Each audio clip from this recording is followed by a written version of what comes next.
سکون کی رضا پانے میں کامیاب ہو جاتا ہے۔ ماں اولاد کے آرام کی خاطر اپنے آرام کو قربان کر دیتی ہے۔ ماں کے خون جگر سے اولاد کا وجود بنتا ہے۔ ماں کئی سال تک اپنی اولاد کو تھپکیاں دے کر سلاتی ہے۔ ماں بیمار اولاد کو دیکھ کر تڑپ جاتی ہے اور آنسو آتی ہے۔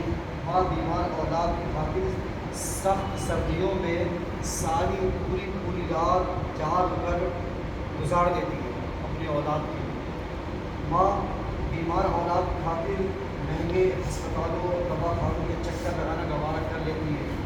ماں اولاد کے مستقبل کو سنوارنے کے لیے اپنی تمام زندگی کو اولاد کے لیے وقف کر دیتی ہے۔ ماں اولاد کے لیے سایہ دار درخت کی طرح ہوتی ہے۔ ماں پوری گرمی برداشت کر کے اپنی اولاد کو پنکھا جھلتی ہے۔ ماں اولاد کو چھاؤں میں بٹھا کر خود دھوپ میں بیٹھ جاتی ہے۔ ماں اپنے شوہر کی وفات کے بعد اولاد کو در بدر بھٹکنے نہیں دیتی۔ ماں اولاد کی پیدائش سے پہلے، پیدائش کے بعد، پیدائش کے دوران تکلیف کو برداشت کرتی ہے۔ ماں اولاد کو اچھا انسان بناتی ہے۔ ماں اپنے حصے کا ذمہ بھی اولاد کے منہ میں ڈال کر خوش ہوتی ہے اور خود بھوکی سو جاتی ہے۔ ماں اولاد کو گرم بستر میں لٹاتی اور خود ٹھنڈے فرش پر لیٹ جاتی ہے۔ ماں اولاد کے حق میں برا نہیں سوچتی۔ ماں اولاد کو خوش دیکھ کر خوش ہوتی ہے۔ ماں اولاد کو دکھ تکلیف میں دیکھ کر بے قرار ہو جاتی ہے۔ ماں مشکلات میں اولاد کی ڈھارس باندھتی ہے۔ ماں معذور اولاد کو کبھی بے سہارا نہیں چھوڑتی۔ ماں قربان اولاد پر، نافرمان اولاد اگر کسی کی ہوتی ہے کبھی ماں شفقت ہی کرتی ہے۔ ماں نہ ہو تو گھر ویران سا لگتا ہے۔ ماں کا خدمت گزار چین سکون کی زندگی گزارتا ہے۔ ماں کی خدمت اولاد کو یہاں تک کہ جنت میں داخل کر دیتی ہے۔ ماں کو راضی رکھنا اولاد پر ضروری ہے، لازم ہے۔ ماں کے حقوق سے آزاد ہونا ناممکن ہے۔ ایک صحابی نے آقا کی بارگاہ میں عرض کی، یا رسول اللہ صلی اللہ علیہ وسلم، ایک راستے میں ایسے گرم پتھر تھے، اگر گوشت کا ٹکڑا ان پر ڈالا جاتا تو کباب ہو جاتا۔ میں اپنی ماں کو گردن پر سوار کر کے تقریباً 6 میل کی 9 کلومیٹر ہو گیا، تقریباً 9 کلومیٹر میں لے کے گیا۔ کیا میں ماں کے حقوق سے فارغ ہو گیا؟ تو پیارے آقا صلی اللہ علیہ وسلم نے فرمایا، تیرے پیدا ہونے میں درد کے جس قدر جھٹکے اس نے اٹھائے ہیں، شاید ان میں سے ایک جھٹکے کا بدلہ ہو سکے۔ میرے اسلامی بھائیوں، ماں ہی وہ مہربان ہستی ہے جو اولاد کے لیے رو رو کر دعائیں کرتی ہے۔ ماں کی دعا جنت میں لے جاتی ہے۔ ماں کی دعا رب کریم کا فرمانبردار بنا دیتی ہے۔ ماں کی دعا برائیوں سے بچاتی ہے۔ ہم لوگ کہاں کہتے ہیں دعا کر دیجیے، دعا کر دیجیے، اور ماں باپ کو سکھاتے ہیں، ماں باپ سے دل سے دعائیں نہیں لیتے ہیں۔ ارے ان کے قدموں میں بیٹھ جائیں، دل سے دعا کیجیے کہیں، حالانکہ ان کے ہاتھ بظاہر بہت کمزور ہوتے ہیں، بظاہر جھجھڑیاں پڑی ہوئی ہوتی ہیں ان کے ہاتھوں میں، لیکن ان میں طاقت بہت ہوتی ہے۔ اگر یہ اولاد کے حق میں اگر والد صاحب کے یا ماں کے اگر ہاتھ ٹوٹ جاتا ہے نا اپنی بارگاہ میں، تو تبدیل بدل جایا کرتی ہے۔ پیارے صاحب ماں اگر دعا کر دے اولاد کے حق میں۔ اب ایک واقعہ آپ کو سناتا ہوں۔ حضرت سیدنا عبدالرحمن بن احمد رحمۃ اللہ تعالیٰ بیان کرتے ہیں کہ میں اپنے والد کو کہتے کو سنا، ایک مرتبہ ایک بوڑھی عورت حضرت سیدنا ابن بغداد رحمۃ اللہ تعالیٰ کی بارگاہ میں حاضر ہوئی اور عرض کی کہ میرے جوان بیٹے کو رومیوں نے قید کر لیا ہے، میرا ایک چھوٹا سا گھر ہے، اس کے علاوہ میرے پاس کوئی مال نہیں ہے اور اس گھر کو میں بیچ بھی نہیں سکتی، آپ کسی صاحب حیثیت سے کہہ دیجئے تو فدیہ دے کر میرے بیٹے کو آزاد کرا دیں، کیونکہ اب تو مجھے دل کو نہ قرار آتا ہے نہ رات کو نیند آتی ہے، میرے بیٹے کو آپ چھوڑا دیجیے۔ آپ نے تسلی دیتے ہوئے فرمایا، محترمہ آپ جائیے، میں آپ کے معاملے کو حل کرنے کی کوشش کرتا ہوں۔ راوی کہتے ہیں جب وہ بڑھیا چلی گئی تو آپ سر جھکا کر بیٹھ گئے اور آپ کے مبارک اور جنبش کر رہے تھے جیسے کچھ پڑھ رہے ہوں۔ کچھ عرصے کے بعد وہی بوڑھی عورت اپنے جوان بیٹے کے ساتھ آپ کی خدمت میں آئی اور آپ کو دعائیں دیتے ہوئے کہنے لگی، الحمدللہ میرا بیٹا سلامتی کے ساتھ واپس آ گیا ہے، اور آپ کی بارگاہ میں اپنا سفر نامہ پیش کرنا چاہتا کہ اس کے ساتھ کیا کیا ہوا تھا۔ بتایا کہ میں بیٹا آیا، بولا میں قیدیوں کی ایک جماعت کے ساتھ رومی بادشاہ کی قید میں تھا. اس کے قبضے میں بہت سارے باغات تھے. وہ ہر دن ہمیں باغات میں کام کرنے کے لیے بھیجتا تھا اور شام کو واپس قید خانے میں ڈلوا دیا کرتا تھا. جیسے دستور ہے تو دن میں مزدوری کی، رات میں جیل میں ڈلوا دیا. ایک دن ہم جب مغرب کے بعد باغات میں کام کر کے واپس قید خانے کی طرف آ رہے تھے تو اچانک میرے پاؤں میں بندی مضبوط بیڑیاں خود بخود ٹوٹ کر زمین پر گر گئی. پیروں میں جو زنجیر تھی وہ ٹوٹ گئی خود بخود. راوی کا بیان ہے نوجوان نے جس رات اور جس دن جس وقت بیڑیاں ٹوٹنے کے بارے میں بتایا تھا نا، وہ وہی دن اور وقت تھا جس میں گڑیا حضرت سیدنا ابن مخلد علیہ السلام کی بارگاہ میں دعا کے لیے حاصل ہوئی. سوتر گڑیا حاصل ہوئی تھی تو وہی ٹائم تھا اس کے بیٹے کی وہی جو زنجیر تھی وہ ٹوٹ گئی تھی. اب کیا ہوتا ہے، سپاہیوں نے ٹوٹ گئی نا، زنجیر ٹوٹ گئی. اب سپاہیوں نے مجھے یعنی بوڑھی عورت کی بیٹی سے پوچھا کہ تم نے بیڑیاں توڑی ہے؟ میں نے کہا میں نے نہیں توڑی ہے، خود بخود ٹوٹی ہے. نوجوان کی یہ بات سن کر سپاہی بہت حیران ہوئے اور انہوں نے جا کر اپنے افسر کو بتایا، وہ بھی حیران ہوا. اس نے فوراً ایک لوہار کو بلا کر کہا اس نوجوان کو بیڑیوں میں جکڑو. لوہار نے مجھے بیڑیاں پہنا دی. ابھی میں چند ہی قدم چلا تھا تو بیڑیاں پھر سے ٹوٹ گئی، دوبارہ پھر ٹوٹ گئی، خود بخود ٹوٹ گئی. میرے اس معاملے میں سب لوگ تھے نا، سب حیران تھے ایسا ہو کیوں رہا ہے، خود بخود زنجیریں ٹوٹ رہی ہیں.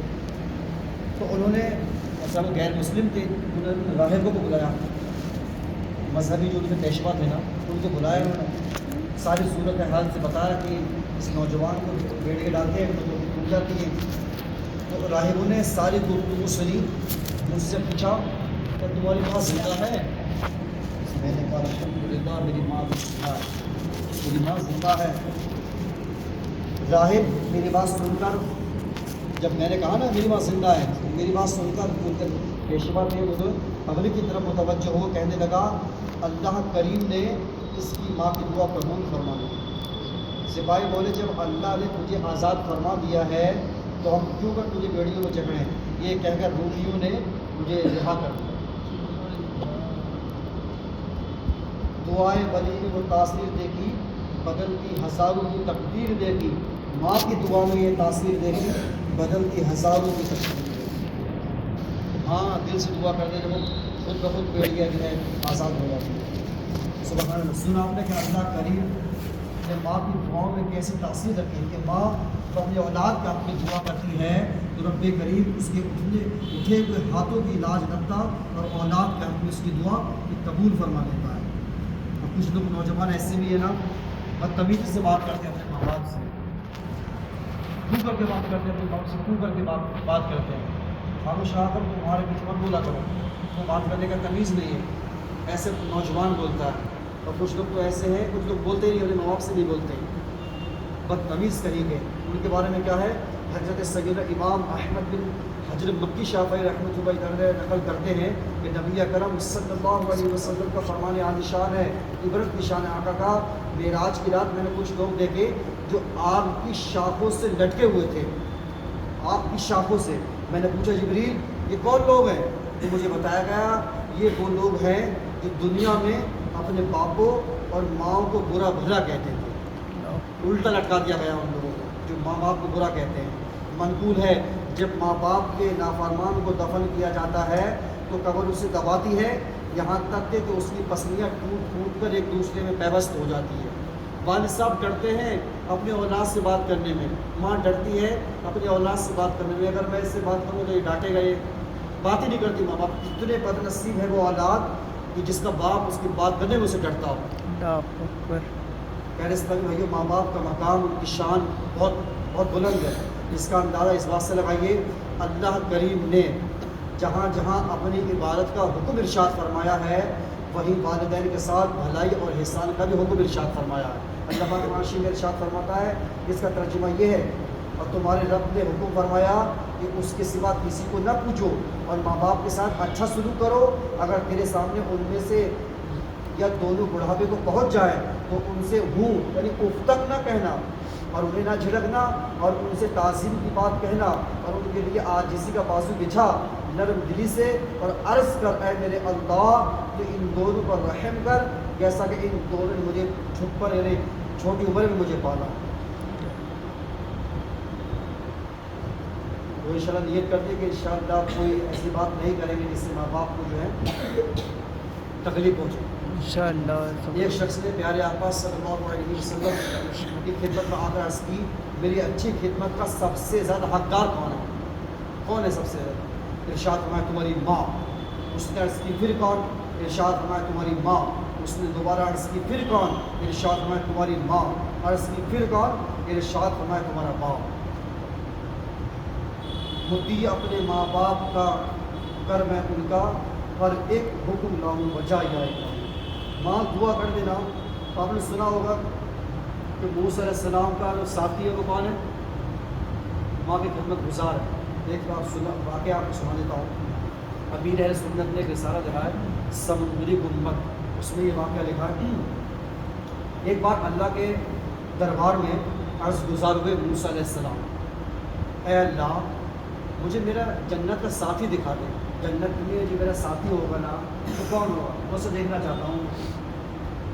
اللہ کریم نے فرمایا فلاں شہر میں چلے جاؤ فلاں قصاب کو یعنی گوشت فروش تمہارا جنت کا ساتھی ہے. جنت کا ساتھی ہے. سنا موسیٰ علیہ السلام نے وہاں گئے شہر میں اور اس گوشت فروش کے پاس تشریف لے گئے قصاب کے پاس. وہ آپ کو پہچان نہیں سکا. جو گوشت فروش بنا جن کو بتایا گیا تھا وہ پہچان نہیں سکا. تو اس نے آپ کی دعوت کی. جب کھانا کھانے بیٹھے تو اس نے ایک بڑا سا ٹوکرا اپنے پاس رکھ لیا اور اندر 2 نوالے ڈالتا تھا. بڑا سا ٹوکرا اس کے پاس تھا. موسیٰ علیہ السلام سامنے بیٹھے ہوئے تھے. یہ نوجوان سامنے بیٹھا ہوا تھا. ٹوکرا ادھر رکھا یہ ادھر رکھا ہوا کہیں. تو 2 نوالے اس میں ڈالتا تھا. ایک نوالا خود کھاتا تھا. 2 نوالے اس میں ڈالتا تھا. ایک نوالا خود کھاتا تھا. اتنے میں کسی نے دروازے پر دستک دی. تو یہ شخص جو ہے گیا دروازہ کھولنے کے لیے. دروازے پہ گیا تو موسیٰ علیہ السلام نے اس ٹوکرے میں دیکھا یہ 2 نوالے ڈال رہا ہے. اس میں ہے کون؟ چلو دیکھتے ہیں. جب اس میں دیکھا تو اس میں 2 شخص تھے. بوڑھے ماں باپ تھے اس نوجوان کے. اس نوجوان کے بوڑھے ماں باپ تھے اس ٹوکرے میں تھے. موسیٰ علیہ السلام پر نظر پڑتے ہی جیسے ہی ان دونوں نے جو ٹوکرے میں جو ماں باپ تھے نا اس کے ان دونوں نے جیسے ہی موسیٰ علیہ السلام کو دیکھا دونوں مسکرائے. انہوں نے آپ علیہ السلام کی رسالت کی گواہی دی کہ آپ اللہ کے نبی ہیں اور اسی وقت ان کا انتقال ہو گیا. ابھی نوجوان دروازے پر ہے. انہوں نے کلمہ پڑھ لیا جو بھی اس طرح سے جو بھی ترکیب میں رسالت کی گواہی دی پھر ان کا انتقال ہو گیا. وہ واپس آئے. جب واپس آئے تو دیکھا تو والد صاحب انتقال کر گئے. دونوں لوگ والدین سمجھ گیا اور آپ کی دست بوسی کی موسیٰ علیہ السلام کی دست بوسی کی. کہا آپ اللہ کے نبی ہیں. آپ اللہ کے نبی موسیٰ علیہ السلام ہیں. ابھی تک تو معلوم نہیں تھا لیکن کہا آپ اللہ کے نبی موسیٰ علیہ السلام ہیں. تو موسیٰ علیہ السلام نے کہا تمہیں کیسا اندازہ ہوا؟ ابھی تک تو معلوم نہیں تھا نا. اب کیسے معلوم ہو گیا کہ میں اللہ کا نبی ہوں؟ تو عرض کی میرے ماں باپ روزانہ گڑ گڑا کر دعا کرتے تھے کہ یا اللہ کہ ہمیں موسیٰ علیہ السلام کے جلووں میں موت نصیب کرنا. موسیٰ علیہ السلام کے جلووں میں موت نصیب کرنا. ان دونوں کے اس طرح اچانک انتقال فرمانے سے مجھے اندازہ ہوگا کہ آپ اللہ کے نبی موسیٰ علیہ السلام ہیں. قصاب نے مزید عرض کی میری ماں جب کھانا کھا لیتی تھی نا تو خوش ہو کر میرے لیے دعا کرتی تھی یا اللہ میرے بیٹے کو جنت میں موسیٰ علیہ السلام کا ساتھی بنا. تو موسیٰ علیہ السلام نے فرمایا تجھے مبارک ہو اللہ کریم نے تم کو میرا جنت کا ساتھی بنا دیا. سبحان اللہ. ماں کی دعا کی اثر سے موسیٰ علیہ السلام کے ساتھی ہو گئے. پتہ نہیں کس کس کے ہاتھ چومتے ہیں جا کے ان کے ہاتھ چومتی چومتی یہاں پہ بال صاف کر دیے. اور جن کو سب سے بڑا پیر گھر پہ بیٹھا ہے جن کے ہاتھ چومنے چاہیے ان کے ہاتھ نہیں چومنے. تو انشاءاللہ نیت کرتے ہیں کہ انشاءاللہ جو ہے اچھا ان کی خدمت اگر کوئی کر لے خدمت اور یہ دل سے دعا دے دے. کتابوں میں یہ بھی لکھا ہے نا کہ بندہ جو ہے ان کو راضی کرے تو یہی جنت ہے اور ان کو ناراض کرے تو بندے کی جہنم ہے. سارے گناہوں کی سزا بندے کو قیامت کے دن قبر میں ملتی ہے نا لیکن ماں باپ کو ستانے کی ایسی سزا ہے نا آخرت میں تو ملے گی لیکن دنیا میں اس کے نظارے نظر آتے ہیں. کئی واقعات ایسے لیکن آپ کو 2 واقعات انشاءاللہ آپ کو سناتا ہوں. ایک نوجوان تھا شادی ہوئی اس کی. شادی ہونے کے بعد کم سے کم 20 سال ہو گئے اس کے اولاد نہیں ہو رہی. 20 سال کے بعد ایک بیٹا پیدا ہوا اس کا, 20 سال بعد. اب کسی کے یہاں بیٹا پیدا نہ ہوتا ہو, بیٹا پیدا ہوا ہو تو خوشی کا کیا عالم ہوگا. جتنا لال اور پیار سے اس نے پالا ہوگا, ہے لال پیار سے پالتے پالتے پالتے کچھ بڑا ہوا ہے, لیکن اس کی حرکتیں ایسی تھی نا ماں باپ کا ادب نہ لحاظ کچھ بھی نہیں. دوست ایسی تھے, الٹے سیدھے دوست تھے اس کے. اب یہ نوجوان ہوا 16 سال کا, 16 سال کا ہوا نا, اور یہ ماں باپ سے بے ادبی کرتا تھا, بے ادبی کرتا تھا. یہ اس کے والد صاحب, اس کے والدین یہاں تک پریشان ہو گئے, اس بیٹے سے پریشان ہو گئے. تھوڑا بات کرتا تھا اور عجیب عجیب حرکتیں کرتا تھا.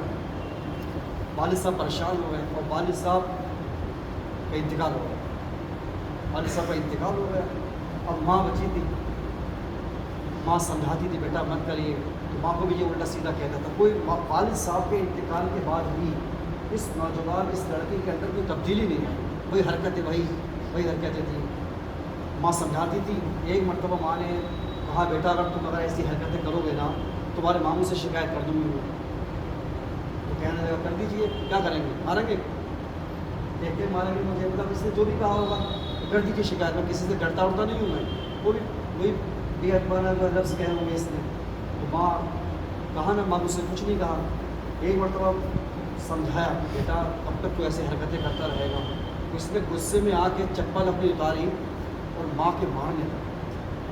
یہاں تک ایک نا کمر پہ لگا. جب کمر پہ لگا تو ماں بیٹھ گئی, رونے لگی. ماں روتے روتے سو گئی. نوجوان چلا گیا, دوستوں میں چلا گیا. تو کافی رات کو جب آیا نا, جب رات میں 11-12 بجے جب بھی آیا ہوگا نا تو ایک افسوس ہوتا نا کہ یار میں نے بہت بڑی غلطی کی, ماں باپ کو مارا ہے, ماں کو مارا ہے, میں نے معافی مانگ لی. تو کچھ بھی سے احساس نہیں ہوا کہ میں نے ماں کو مارا ہے, کیا ہے. رات کو 11 بجے آیا, یہ دروازہ بند کیا اور سو گیا. اور صبح جب سو کے اٹھا تو اس کا سیدھا ہاتھ کام ہی نہیں کرتا. فالج کا اٹیک ہو گیا تھا سیدھے ہاتھ سے. جب اس نے ہاتھ اٹھایا, ہاتھ اٹھا نہیں اس کا. دروازہ بند کیا, چیخنے لگا, بہت چلایا. ماں کام کر رہی تھی صبح. ماں نے جب سنی, ماں ہوتی ہے, ماں کا بھائی کمرے پہ. جب بیٹے کو روتے ہوئے دیکھا تو بیٹا کیوں رو رہے ہیں. تو بیٹے نے کہا ماں جس ہاتھ سے میں نے مارا تھا نا آپ کے, بہت خراب ہو گیا میرا ہاتھ, فالج کا اٹیک ہو گیا. ماں بھی رونے لگی, دونوں رو رہے ہیں, دونوں رو رہے ہیں کیونکہ ماں نے بددعا کی تھی. جب اس نے مارا تھا نا, چپل ماری تھی, ماں بیٹھ گئی تھی نا, بددعا دی تھی. کیا کہہ یا اللہ پاک جو بھی دعا دی ہو, مطلب کیا اس نے بددعا دی تھی, بددعا دی تھی اس نے. ماں نے ہاتھ خراب ہو گیا اس کا, وہیں اسی رات میں خراب ہو گیا. اب پھر ماں نے کہا مالک یا اللہ میں اس سے راضی ہوں اپنے بیٹے سے, تو بھی راضی ہو جا. بتا رہے تھے کہ جو ہے تیر جو ہے نا کمان سے نکل گیا تھا, فیصلہ ہو چکا تھا کہ اس کا ہاتھ اب صحیح نہیں. زندگی بھر وہ نوجوان وہ دوسروں کا سہارا لینے والا. جب ماں کو ستایا تھا اس نے, ہاتھ اٹھایا تھا, اور کوئی زبان درازی کرتا ہے, کوئی تیز نگاہ سے دیکھنا اپنے ماں باپ کو دیکھتا ہے تو اس کا پھر کیا لگا, وہ پیرستان میں ایسے باتیں اللہ کے کتابوں میں پڑھے. ماں باپ جو بھی کہیں گے شریعت کے دائرے میں رہتے ہوئے لبیک حاضر ہوں میں کہنا. ایک واقعہ انشاءاللہ آپ کو سناتا ہوں.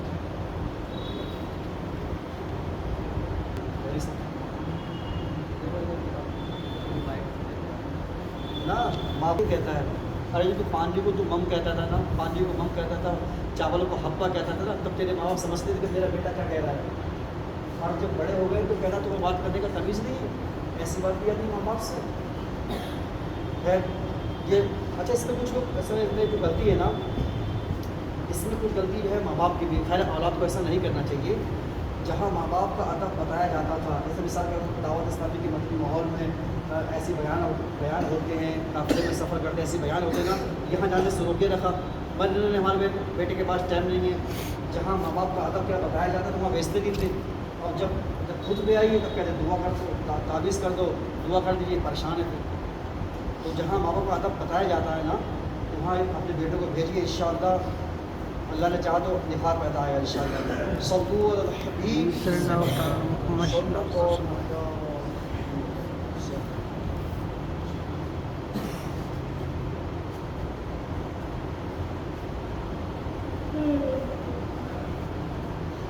سیدنا مالک بن دینار رحمۃ اللہ تعالیٰ علیہ ارشاد فرماتے ہیں ایک مرتبہ حج کے موسم میں، حج کا موسم تھا، میں خانہ کعبہ کا طواف کر رہا تھا۔ حاجیوں اور عمرہ کرنے والوں کی اتنی کثرت تھی کہ انہیں دیکھ کر تعجب ہوتا تھا۔ میرے دل میں ایک خواہش پیدا ہوئی کہ کس طرح مجھے معلوم ہو جائے کہ ان لوگوں میں سے اللہ کی بارگاہ میں کس کا حج قبول ہے، کس کا حج مردود ہے، اور جس کا حج اگر قبول ہے تو اس کو خوشخبری دوں کہ تمہارا حج اللہ کی بارگاہ میں قبول ہے، اور کسی کا اگر مردود ہے تو اس کو اللہ کے خوف سے ڈراؤں میں۔ تو دل میں خواہش پیدا ہوئی۔ رات کو جب میں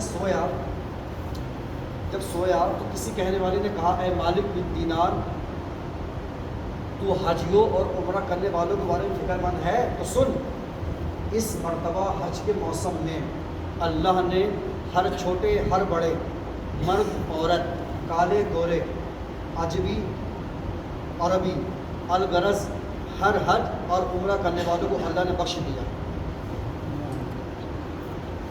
لیکن ایک شخص کی مغفرت نہیں ہوئی۔ ایک شخص ہے جسے اللہ نے نہیں بخشا ہے، اللہ اس سے بہت ناراض ہے، اللہ پاک اس سے بہت ناراض ہے، اس کا حج قبول نہیں بلکہ اس کے منہ مار دیا گیا ہے۔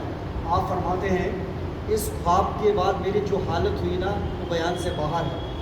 میں نے یہ گمان کر لیا کہ شاید اللہ پاک مجھ سے ناراض ہے، حالانکہ اللہ کے ولی تھے اور یہ اللہ کے نیک بندوں کی عاجزی ہوا کرتی ہے۔ جو بھی کچھ ہوتا ہے نا اپنے اوپر لے آتے ہیں۔ وہ لوگ کیا کہتے ہیں نا زمانہ بہت خراب ہے، وہ فلاں بہت خراب ہے، اور ہم لوگ ہاں ہم صحیح ہیں۔ لیکن اللہ کے نیک بندے ایسے نہیں تھے، جو بھی کرتے تھے نا وہ سمجھتے تھے میں خراب ہوں، میں خراب ہوں، تو یہ اپنے اوپر ہی لے گا کہ اللہ نے مجھ سے ناراض ہے اللہ پاک۔ تو پورا دن اسی پریشانی میں گزرا کہ اللہ پاک مجھ سے ناراض ہے، اسی کیفیت میں پورا دن گزرا۔ رات کو جب پھر سوئے تو پھر کہا گیا مجھ سے خواب میں کہ مالک بن دینار، تو وہ نہیں جس کا ہم نے ذکر کیا ہے، بلکہ وہ تو خراسان میں رہتا ہے، بلخ شہر میں رہتا ہے، اس کا نام ہے محمد بن حربن بلخی ہے اس کا نام۔ اللہ پاک اس سے ناراض ہے، اس کا حج کے منہ مار دیا گیا ہے۔ فرماتے ہیں صبح ہونے کے بعد میں خراسان سے جو قافلے آئے تھے نا، میں نے ان سے پوچھا کہ محمد بن حربن بلخی کو آپ جانتے ہیں؟ تو قافلے والے بولے مرحبا، ارے اس نیک شخص کو کون نہیں جانتا ہے، وہ بہت بڑا پرہیزگار آدمی ہے، وہ تو اس سے بڑا عابد و زاہد، اللہ کی عبادت کرنے والا پورے خراسان میں کوئی ہے نہیں، بہت نیک ہے، بہت عبادت کرتا ہے اللہ پاک کی، اسے نہیں جانتے ہیں آپ؟ خیر مجھے بہت تعجب ہوا، مجھے خواب میں یہ بتایا گیا کہ اللہ پاک اس سے ناراض ہے، اور لوگ یہ کہہ رہے ہیں کہ اللہ کا نیک بندہ ہے، بہت تعجب ہوا مجھے۔ خیر میں نے کہا وہ رہتا کہاں، مجھے اس سے ملنا ہے۔ تو لوگوں نے کہا کہ وہ 40 سال سے مسلسل روزے رکھ رہا ہے، 40 سال سے ساری سالیات اللہ کی عبادت کرتا ہے۔ اگر آپ اس سے ملنا چاہتے ہیں نا تو کھنڈرات میں ملے گا، کھنڈرات میں، کسی ٹوٹے پھوٹے جو ہے نا مکان میں تلاش کی تھی، وہ ایسی جگہ میں رہتا ہے۔ تو میں جب لوگوں نے مجھے یہ بتایا تو میں تلاش کرنے کے لیے اس نوجوان کو گیا، ایک دیوار کے پیچھے میں نے ایک شخص کو دیکھا، تو میں نے پہچان لیا کہ یہی وہ شخص ہے۔ اس کا سیدھا ہاتھ نا کٹا ہوا تھا، یہاں سے کٹا ہوا تھا، اور اس نے سوراخ کیا ہوا تھا، یہاں سوراخ میں زنجیر ڈالی ہوئی تھی اور گردن میں لٹکا ہوا تھا، ہاتھ گردن میں لٹکا ہوا تھا۔ اسی طرح اس نے اپنے قدموں میں جو ہے نا بیڑیاں ڈال رکھی تھی، اللہ کی عبادت کر رہا تھا۔ میں جب گیا اس نے میرے قدموں کی آہٹ سنی، جب آہٹ سنی تو میری طرف متوجہ ہوا، کہنے لگا اے اللہ کے بندے تو کون ہے اور کہاں سے آیا ہے؟ میں نے کہا میں مالک بن دینار ہوں اور میں بصرہ کا رہنے والا ہوں۔ تو وہ بولا اے مالک بن دینار، میرے پاس کس لیے آئے ہو؟ اگر میرے متعلق کوئی خواب دیکھا ہے تو بیان کر دیجیے۔ وہ جس کا ہم لڑکا تھا وہ کہنے لگا کہ اگر میرے متعلق کوئی خواب دیکھا ہے تو بیان کر دیجیے۔ تو کہنے لگے میں نے جو خواب دیکھا ہے نا تمہارے سامنے بیان کرنے میں شرم لگ رہی ہے، بھائی تم اتنی عبادت کر رہے ہو، میں کیسے بیان کروں خواب، شرم محسوس ہو رہی ہے۔ تو کہنے لگا مالک بن دینار جو خواب دیکھا ہے نا بیان کر دیجیے، شرم محسوس نہ کیجیے آپ۔ فرماتے ہیں بالآخر میں نے اسے خواب سنایا. پورا خواب سنانے کے بعد کہا کہ اللہ تجھ سے ناراض ہے، پھر آج تیرے کو مار دیا گیا ہے، اللہ پاک مجھ سے ناراض ہے. یہ سب باتیں بتائی تو رونے لگا. اتنا رویا، کافی دیر رویا.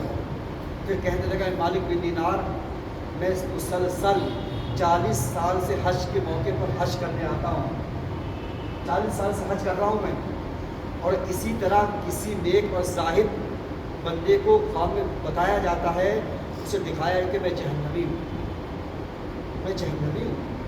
مالک بن دینار فرماتے ہیں میں نے اس سے پوچھا کہ تیرے اور اللہ کے درمیان کوئی بہت بڑا گناہ ہے؟ بولا ہاں، میرا گناہ زمین و آسمان سے بھی بڑا ہے، عرش کرسی سے بھی بڑا میرا گناہ ہے. کہا تو مجھے گناہ بتا تاکہ میں لوگوں کو اسے ڈراؤں اور انہیں اس گناہ سے ڈراؤں جس کی سزا تو بھگت رہے ہو. تو کہنے لگا دیکھو مسئلہ کیا تھا اس کا. کہنے لگا میں شراب کا عادی تھا، شراب پیتا تھا، ہر وقت شراب کے نشے میں مدہوش رہتا تھا. ایک مرتبہ میں اپنے شرابی دوست کے پاس گیا، وہاں خوب شراب پینا. جب نشہ طاری ہونے لگا تو میرے عقل پر پردہ پڑ گیا، جو پڑ جاتا ہے. میں نشے کی حالت میں گرتا پڑتا گھر پہنچا. دروازہ کھٹکھٹایا تو میری زوجہ نے دروازہ کھولا.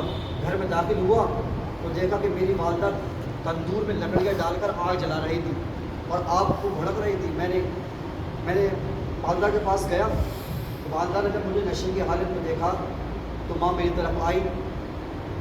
میں لڑکھڑا کر جو ہے گرنے والا تھا، مجھے پکڑا میری ماں نے، مجھے تھام لیا. بولی آج شعبان المعظم کا آخری دن ہے، ہو سکتا ہے کہ آج رمضان شریف کا چاند نظر آ جائے. اور مغرب کا ٹائم ہو گیا تھا، ہونے والا تھا مغرب کا ٹائم. ہو سکتا ہے آج رمضان شریف کا چاند نظر آ جائے اور رمضان شریف کی حالت میں تو جو ہے شراب کے نشے میں رہے گا. تو شرم نہیں آتی، اللہ سے ڈر نہیں لگتا. لوگ اس حالت میں صبح کریں کہ سحری کی تیاری کر رہے ہوں گے، کچھ شراب کے نشے میں ہے. جب میری ماں نے مجھے سمجھایا نا، مجھے غصہ آ گیا. میں نے اپنی ماں کے گھوسا مارا اور اپنی والدہ کے سینے پر مارا اور اسے اٹھا کر جلتے ہوئے تندور میں نے پھینک دیا. نشہ تھا نا، نشے میں تھا. میری بیوی نے جب یہ منظر دیکھا، میرا ہاتھ پکڑ کر جو ہے دروازے میں پھینکا، مجھے کمرے کے روم میں بھیجا، وہاں سے دروازہ بند کر دیا.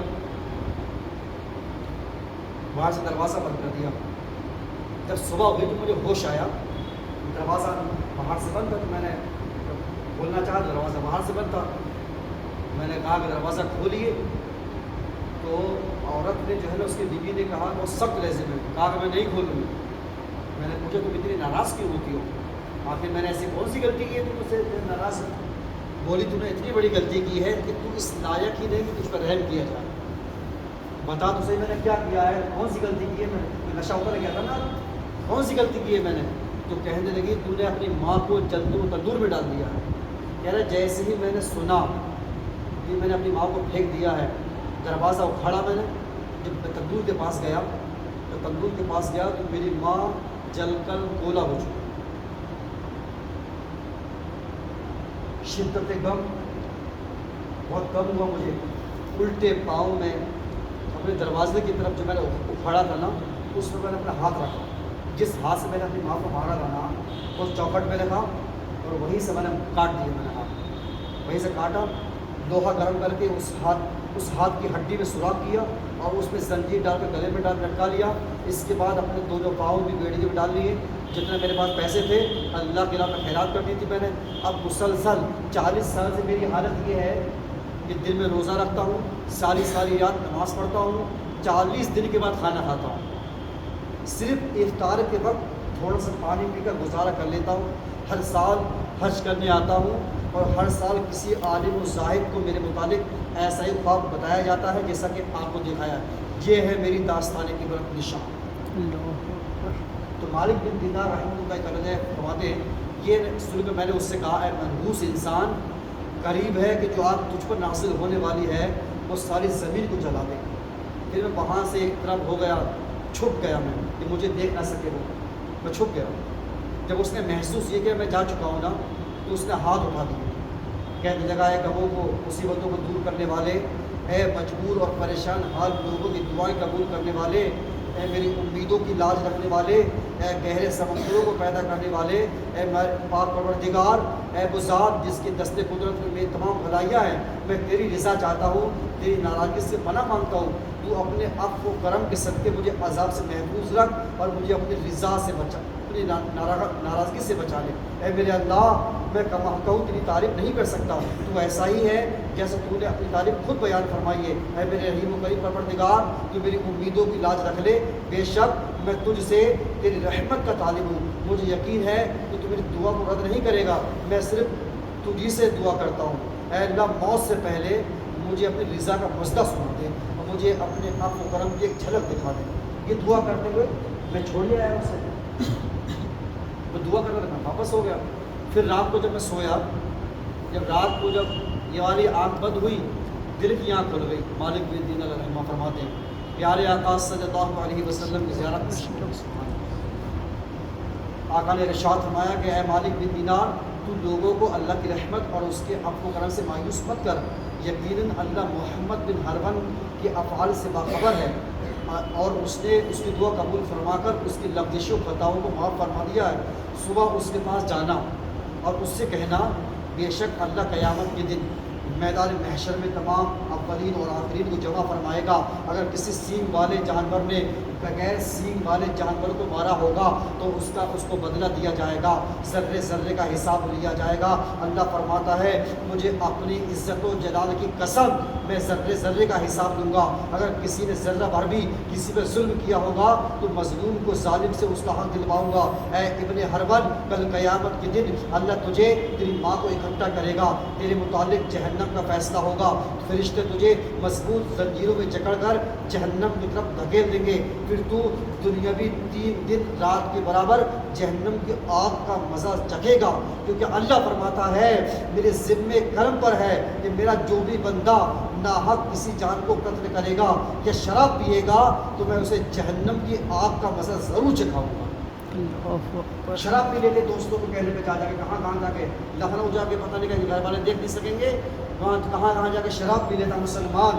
اللہ فرماتا ہے میرے ذمے کرم پر ہے، اگر کسی نے دنیا میں شراب اگر پی ہے تو جہنم کی جو عذاب ہوگا اس کا مزہ ضرور چکھنے کو ملے گا۔ پیرستان میں اللہ فرماتا ہے اسے میں جہنم کی آگ کا مزہ ضرور چکھاؤں گا، اگرچہ وہ برگزیدہ ہی کیوں نہ ہو۔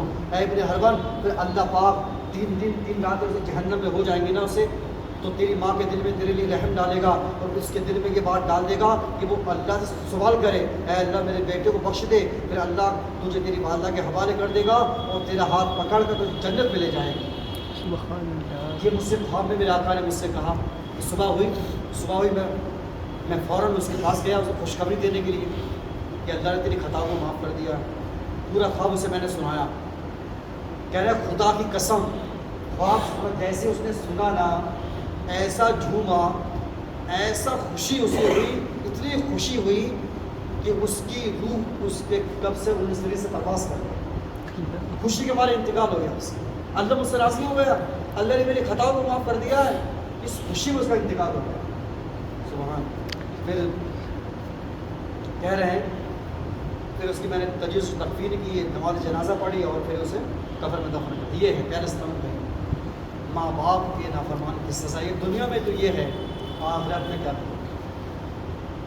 ماں باپ جو بھی کہیں لبیک لبیک کہیں، آپ کر کے بات کرنی چاہیے، دیگر کی بات کرنی چاہیے، تو نیت کرتے کہ انشاءاللہ ماں باپ کو خدمت کریں انشاءاللہ۔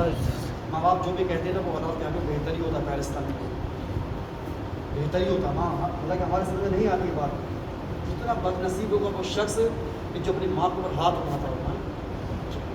ایسے دنیا میں لوگ بھی ہیں جو اپنی ماں کے اوپر ہاتھ اٹھاتے ہیں، معاذ اللہ، کیا بنے گا ان لوگوں کو؟ جیسی کرنی ویسی بنی، دنیا کا دستور یہی ہے نا، جیسی کر لی ویسی بننی۔ ابھی اہل سنت میں دیکھی کتاب ہے نا، اس میں واقعہ لکھا ہے، ایک مریض کو لایا گیا اسپتال میں، جب وہ چیختا تھا نا اس کی آنکھیں نیلی ہو جاتی تھی، ایسا چیختا تھا کہ اور مریض بھی جو نا اس کی چیخ دہل جاتی تھی۔ تو جو مریض تھا نا اس کے باپ نے ڈاکٹر صاحب سے کہا ڈاکٹر صاحب ایسا کریے اسے زہر کا انجیکشن لگا دیجیے، کیونکہ اس کی جو حالت ہے نا وہ ہم سے دیکھی نہیں جاتی۔ ڈاکٹر نے کہا مجھے اتنے سال ہو گئے ڈاکٹری کرتے ہوئے لیکن آج تک ایسا مریض میں نے دیکھا نہیں، کیا ہے مطلب کس وجہ سے ایسا ہوا ہے؟ تو اس کے باپ نے بتایا دراصل بات یہ ہے کہ یہ اپنی ماں کو خوش کرنے کے لیے، اپنی بیوی کو خوش کرنے کے لیے اپنی ماں کو مارتا، اللہ بیوی کو خوش کرنے کے لیے اپنی ماں کو مارتا تھا۔ اس کا انجام یہ ہے کبھی قبر کا اور آخرت کا عذاب باقی ہے۔ تو اگر کوئی میرا بھائی ایسا بیٹھا ہے جس کے ماں باپ کو ناراض ہے، اس سے معافی مانگ لیجیے، معافی مانگ لیجیے، ورنہ اگر کوئی تہجد گزاری کیوں نہ ہو نا، پوری رات نماز پڑھنے والا، اور اگر ماں باپ ناراض ہے کچھ ملنے والا نہیں ہے، کچھ ملے گا نہیں۔ پوچھو ان لوگوں سے جن کی ماں باپ نہیں، گھر میں یادیں سناٹا سا لگتا ہے، ماں اگر نہیں ہو تو عجیب سا لگتا ہے، ماں نہیں، جن کے ماں باپ ہیں وہ بہت خوش نصیب ہو گئے۔ پیار کہتے ہیں کسی اور مامتا کیا چیز ہے، وہ ان بچوں سے پوچھو جن کی مر جاتی ہے ماں ہوتی ہے اس طرح۔ ماں کو خدمت کیجیے، ان سے دعا کیجیے، والد صاحب کا پیر دبائیے، والدہ کا پیر دبائیے، ارے بیٹا رہنے دے دبا۔ اب بتائیے کہ اگر کوئی خدمت کرے اپنے باپ کی، دعا نہیں دیں گے والد صاحب؟ نہیں دیں گے دعا، بالکل دیں گے۔ تو نیت کرتے کہ انشاءاللہ خود خدمت کرے گا اپنے ماں باپ کو، انشاءاللہ میرے ہوتے ہوئے بھی ماں باپ کو تکلیف نہیں پہنچے۔ اللہ پاک ہم سبھی کو جو ہے اپنے ماں باپ کو خوب خدمت کرنے کی توفیق عطا فرمائے۔ الحمدللہ دعوت اسلامی کے مدنی گلاب کے ساتھ